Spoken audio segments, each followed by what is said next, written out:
चुप रहने की ताकत।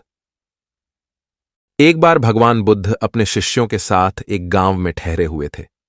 वहां एक औरत आई जो हमेशा अपने परिवार और गांव के लोगों से झगड़े में रहती थी और हर छोटी छोटी बात पर जवाब देने की आदत थी।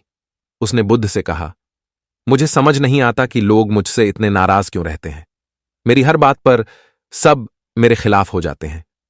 बुद्ध ने मुस्कुराते हुए कहा, अगर तुम चाहो तो मैं तुम्हें एक उपाय दे सकता हूं, पर तुम्हें 1 हफ्ते तक इस पर अमल करना होगा और फिर वापस मेरे पास आना होगा।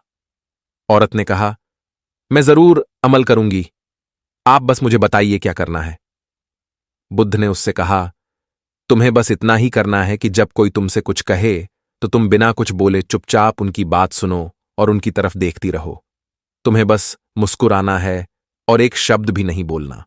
औरत ने यह सोचा कि यह तो बहुत ही आसान है और उसने वचन दिया कि 1 हफ्ते तक वह चुप रहेगी। पहले दिन जब उसके पति ने कुछ कहा तो उसने चुप रहकर बस मुस्कुरा दिया।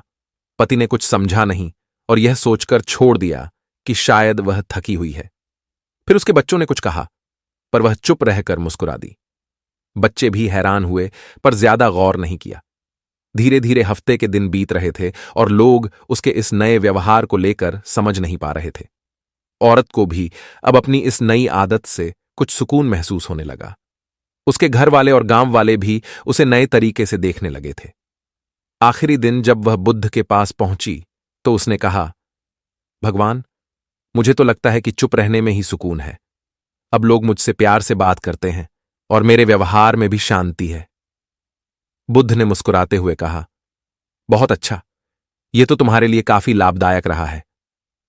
उस औरत को यह समझ आ गया कि कुछ बातें बिना कहे ही दूसरों को समझाई जा सकती हैं।